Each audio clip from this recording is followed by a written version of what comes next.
Good afternoon, everyone. My name is Toyosi Akerele, and I greet your excellencies, distinguished ladies and gentlemen this afternoon. Our panel is meant to be for the women of the future. And our subject, of discussion this afternoon would be, she wins, you win. In the course of my preparation for this session, I began to ask myself a few questions. Who is the woman of the future? At least within the context of Nigeria. Number one of the things that I want us to take away today is there's nothing like a girl child. A child is a child, whether it's a girl or a boy. And so sometimes they will tell us that women are supposed to be treated like second-class citizens. And while I understand that submission plays a crucial role in the way the house is formed, I look at Nigeria today as a young woman, a woman of the future if you like. Some of the key ministries, until about a few months ago, some of the key ministries in this country were run by women. The Minister of Water Resources is a woman. The Minister of Finance is a woman. Minister of Education was a woman. The Minister of ICT is a woman. The Minister for, several other women occupying key positions. Minister of Petroleum, for example, is a woman. But there's a key message that I'd like to quickly share with the older women in the room. And because I'm traditionally Yoruba, I'll try to make it as polite and as decorous as it can be. I've learned something from a Deltan friend of mine who always says, no be stone, na beans. One day, he go down.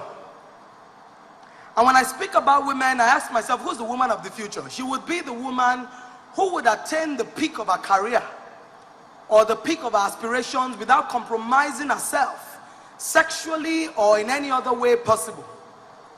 Without in any way trying to fight the men in the room or compete with them in a deliberate fashion.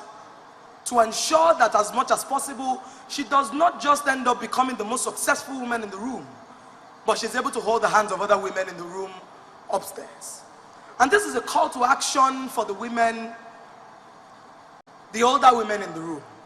Let me just quickly say that the accomplishments of any woman in Nigeria today who is above 45 depends on the younger woman in Nigeria who is below 25.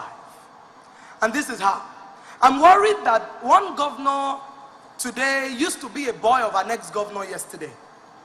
I'm worried that the MD of a bank today used to be a young protege and mentee of a former bank MD or a former captain of industry. And so all the men are making the boys. To the Nigerian great women in the room, where are your girls?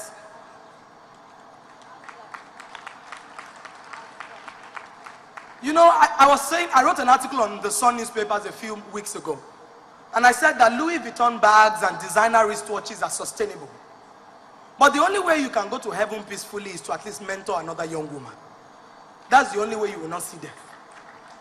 And the truth is, a woman who does not mentor another young woman or does not hold the hand of another woman up is working to diminish our own continued relevance within the public space.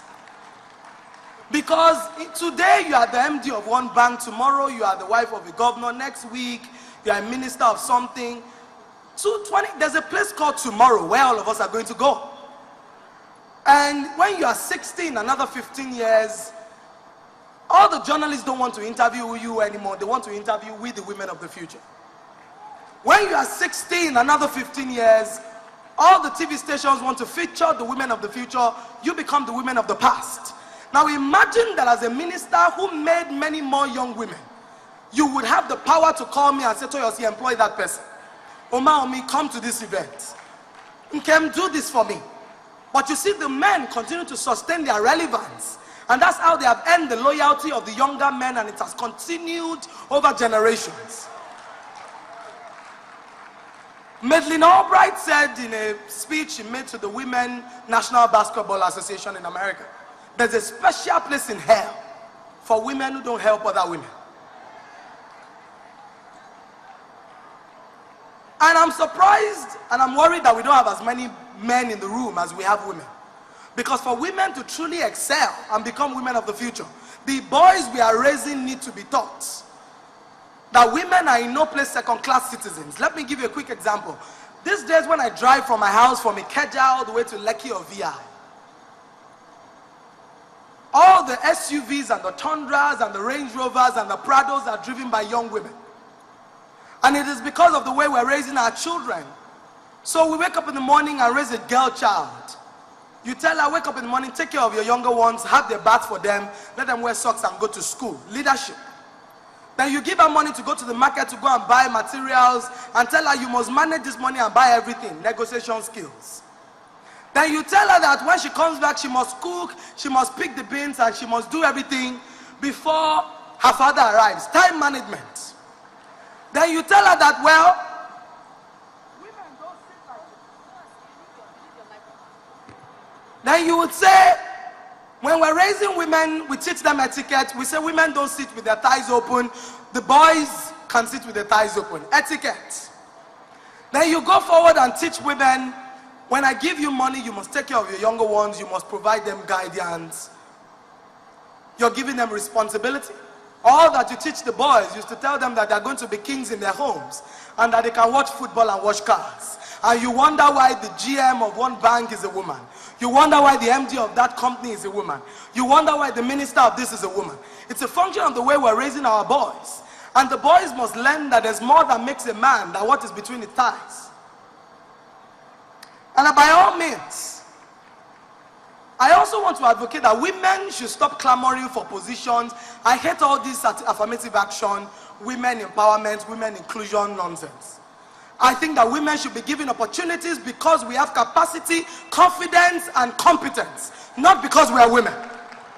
If you are a woman and you cannot do it, you shouldn't be given the opportunity. Because we have advocated that some women should be given power, and some of them have gone to go and disgrace us.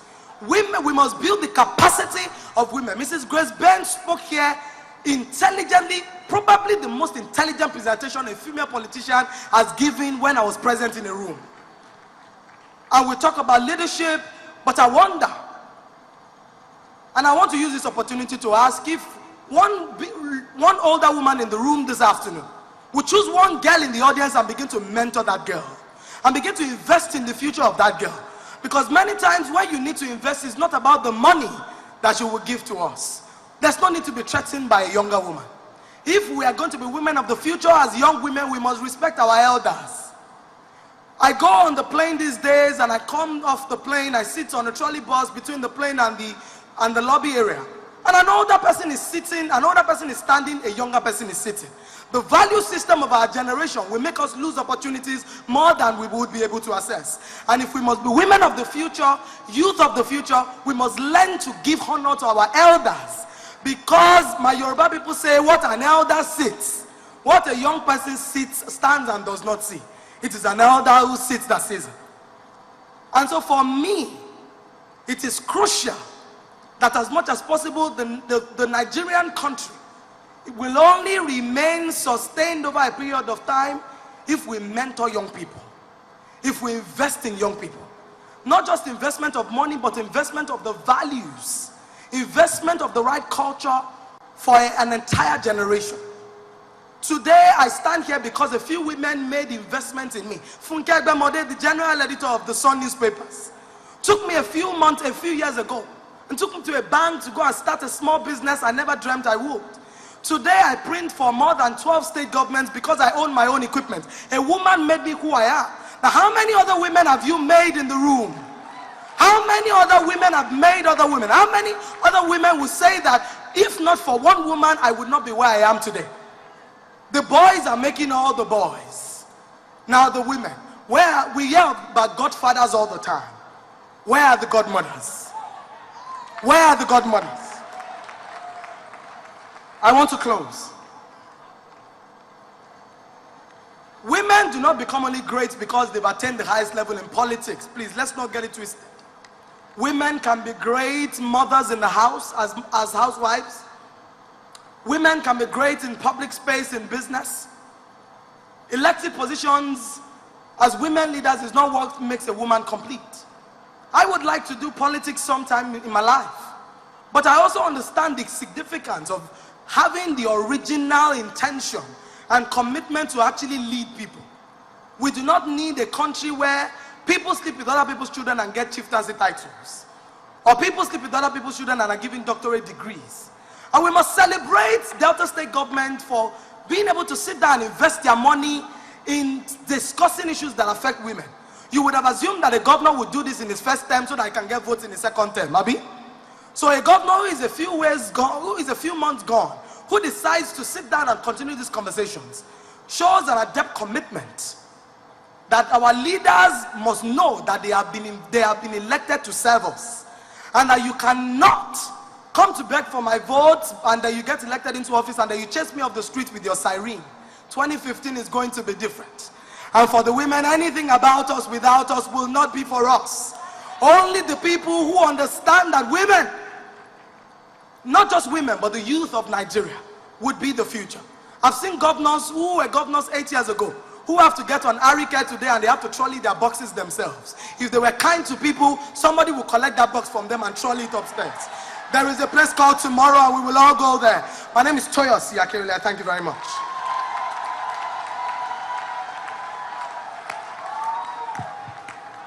Ladies and gentlemen, or shall I say my mothers in the room, well, you have an idea of what is coming.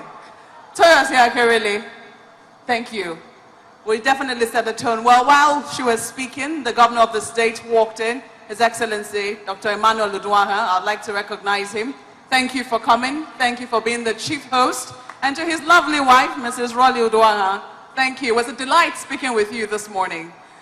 Now to the topic of the day. I have here with me a very beautiful bevy of panelists. And they're not just beautiful, they're very intelligent as well, as you will testify yourself shortly.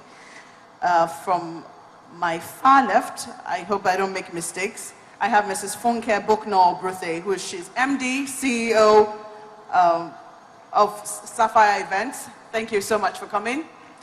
I also have here Dr. Ufoma Okotete. She's the MD, Managing Director, Diamond Helix Medical. Thank you for coming. And I also have, to my immediate left, Mrs. Nkemdili Mbego, I believe, Managing Director of Future Software Resources Limited. They're all managing directors. What am I doing here? Anyway, to my right, I have